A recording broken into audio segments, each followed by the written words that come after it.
बिहार के बाहुबलियों में से एक और उम्र कैद की सजा काट रहे आनंद मोहन सरकारी मेहमान बनाए गए हैं। ये हम नहीं कह रहे, बल्कि तमाम जो सबूत आ रहे हैं, फोटोग्राफ्स आ रहे हैं, उससे ये साबित हो रहा है।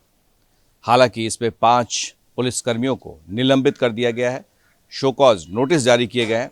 लेकिन क्या ये महागठबंधन की सरकार आने के बाद ये सब कुछ हो रहा है? हमारे साथ हैं बिहार के पूर्व उप मुख्यमंत्री सुशील मोदी जी। मोदी जी, जिस तरह से आनंद मोहन खुलेआम घूम रहे हैं, पेशी के बहाने आते हैं, घर में रुकते हैं, सरकारी मेहमान बनाए जाते हैं, आपको लग रहा है कि बिहार में कुछ बदल रहा है?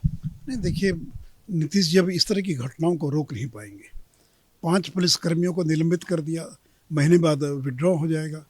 तो आनंद मोहन जैसी अनेक घटनाएं होंगी, चूँकि राजद में, कांग्रेस में इस तरह के 2 दर्जन से ज़्यादा लोग हैं जिनका आपराधिक चरित्र है, आपराधिक इतिहास है, जो बाहुबली किस्म के लोग हैं और इनके समर्थक मानने वाले नहीं। सब तो लाठी में तेल पिलाना प्रारंभ कर दिया है, सड़कों पर आना इन लोगों ने शुरू कर दिया है।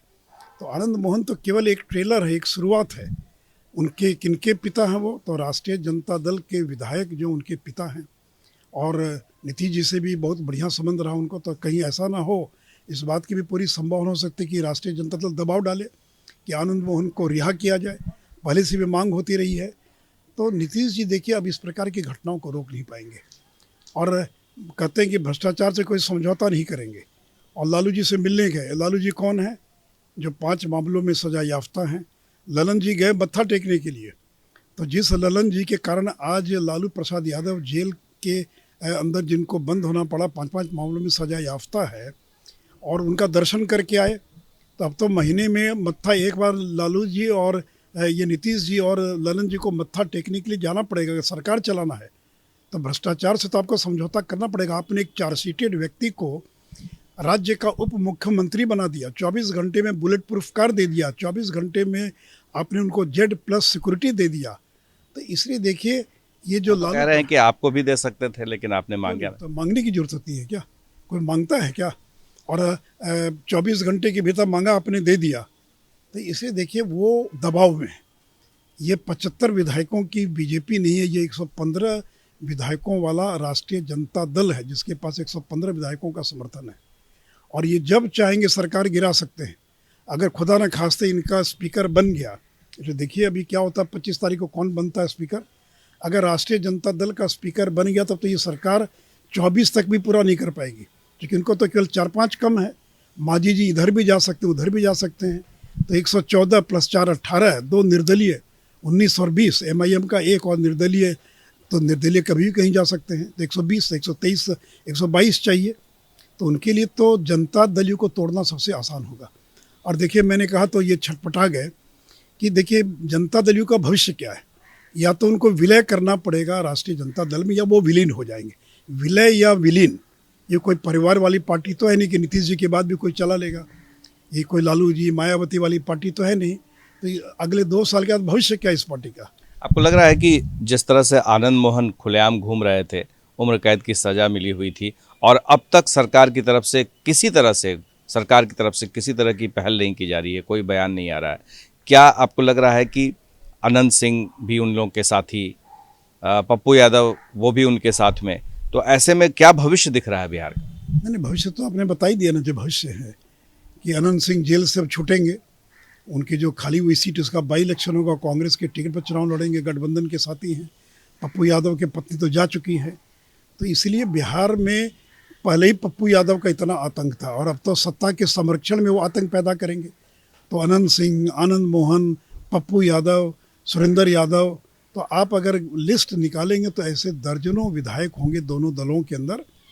ये जो राजवल्लभ यादव बलात्कार के मामले में सजा याफ्ता है, अभी देखिए वो क्या क्या तमाशा करता है। अरुण यादव, जो एक नाबालिग लड़की से बलात्कार के मामले में 2 साल से फरार था, अभी जाकर जिसने सरेंडर किया। और आपने समझौता कर लिया तेजस्वी यादव से। आप कहते थे किसी कीमत पर मैं मर जाऊंगा, मिट्टी में मिल जाऊंगा, लेकिन भाजपा से हाथ नहीं मिलाऊंगा। तो भाजपा से हाथ मिला लिया।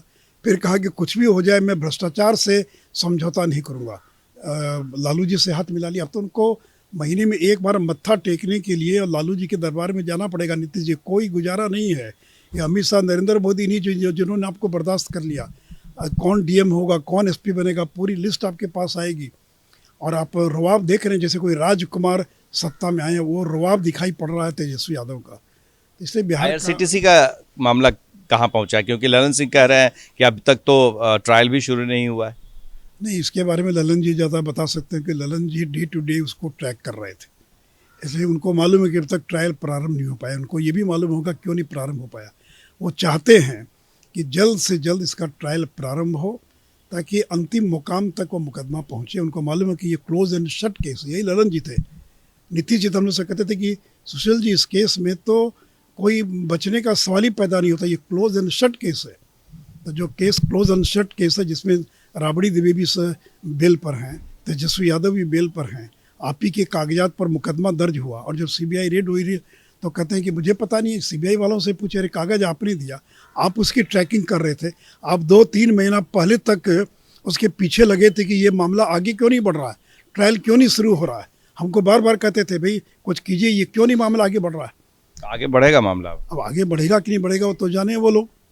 और अभी भी पिछले दरवाजे से ललन जी, देखिए ललन जी हेरा फेरी वाले आदमी है, जोड़ तोड़ वाले आदमी है, वो चुपचाप बैठने वाले हम लोग जैसे आदमी नहीं है।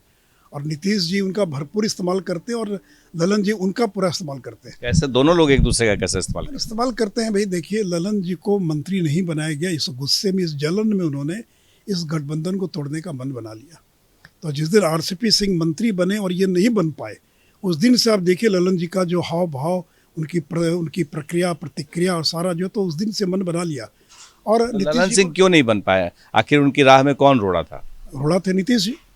फिर नीतीश जी ने एक ही नाम दिया, और मैंने तो अपने ट्विटर हैंडल पर वो सारे फोटो डाल दिए कि उनके मंत्री बनने के बाद संजय झा ने बधाई दी, अशोक चौधरी ने बधाई दी, प्रदेश अध्यक्ष ने बधाई दी, उनके केंद्र के लोगों ने बधाई दी। तो अगर आपकी इच्छा के विपरीत बन गए तो बधाई कैसे दिया उन लोगों ने? आप मंत्री बनने के बाद एक ही अगल बगल में बैठे, मैंने फ़ोटो डाला ट्विटर हैंडल पर।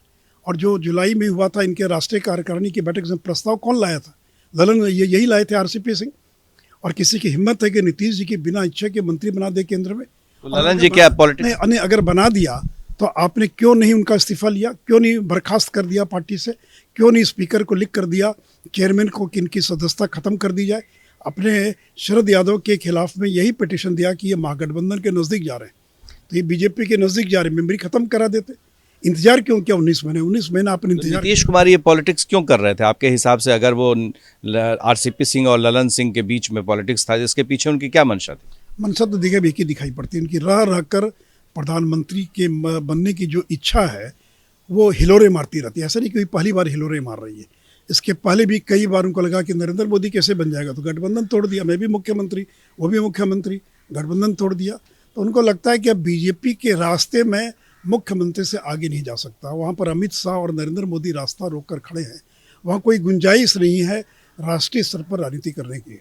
तो उनको लगता है कि शायद यहाँ से अगर हम कुछ मोदी जी, एक स्टेटमेंट आपका भी आया था, दर्शक वो जानना चाहेंगे उसका जवाब। आपने भी एक वक्त कहा था कि ये नीतीश कुमार पीएम मटेरियल है, तो आज क्या आप देख रहे हैं? नहीं, मैंने ये कहा था कि इस देश के 120 करोड़ लोग पीएम मटेरियल, उसमें नीतीश कुमार भी है।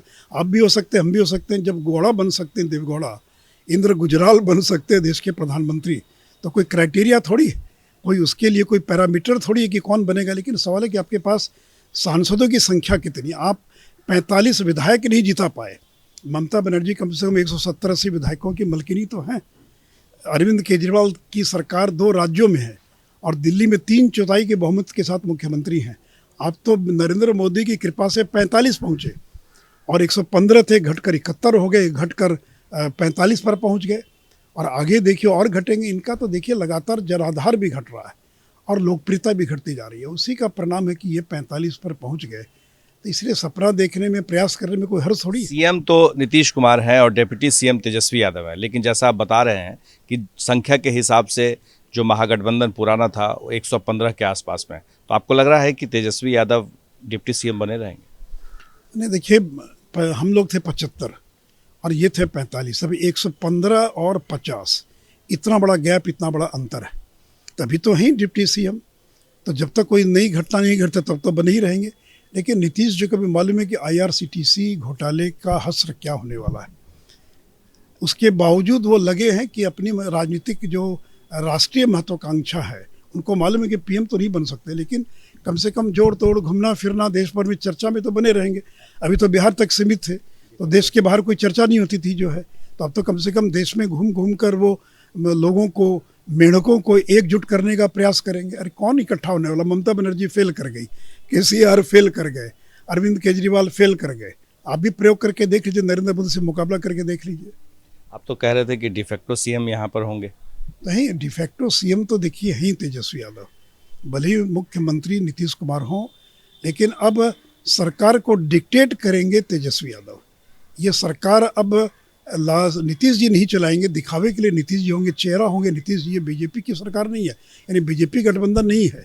हम लोगों ने हर चीज आज तक 13 साल में एक बार भी हस्तक्षेप नहीं किया। कौन डीएम होगा, कौन एसपी होगा, और इनकी तो लिस्ट तैयार है। पिछले दिनों का आपको याद नहीं, आप लोगों को याद नहीं किस तरह से 2015 से लेकर 17 के बीच में ट्रांसफर में, पोस्टिंग में, दरोगा में, डीएसपी के अंदर।